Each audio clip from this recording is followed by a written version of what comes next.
Well, good morning. This morning we read 1 Corinthians chapter 8. At first sight, you may think this is a passage that doesn't really apply to us anymore because no one, as far as we know, offers meat to idols.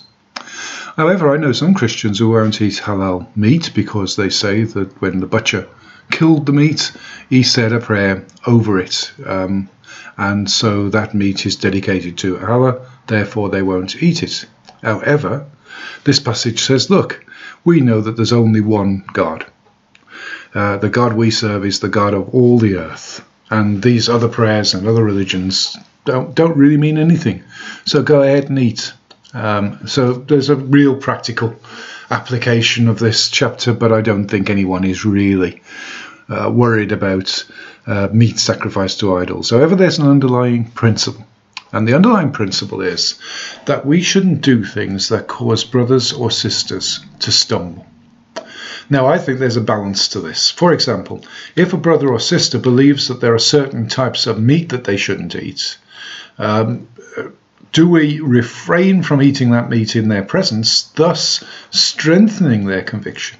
Or isn't it better to educate them that Jesus said that nothing that goes into our body defiles us, only what comes out of our heart makes us unclean in God's sight?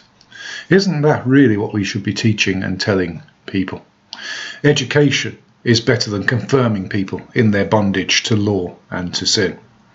So there's a balance to this, but let's take an old example. There was a day is when people would take a passage from Corinthians and would be absolutely convinced it meant that women had to wear hats in church. And you're going to visit that church and you want to take part in the service. Why provoke controversy? If you're, and in this case, I'm assuming that you're a woman. Why provoke controversy by going in with your head uncovered? You know that actually that was a cultural requirement, and actually the principle behind it is that we go humbly into God's presence to attract attention to the Lord and not to us.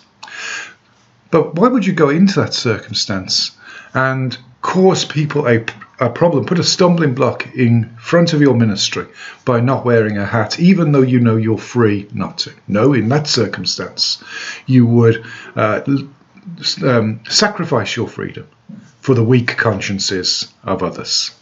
Many examples like this where we may sacrifice our freedom for the weak consciences of others. It's about thinking about brothers or sisters. Sometimes it's right to educate, and sometimes it's right to not be a stumbling block. The Lord bless you today.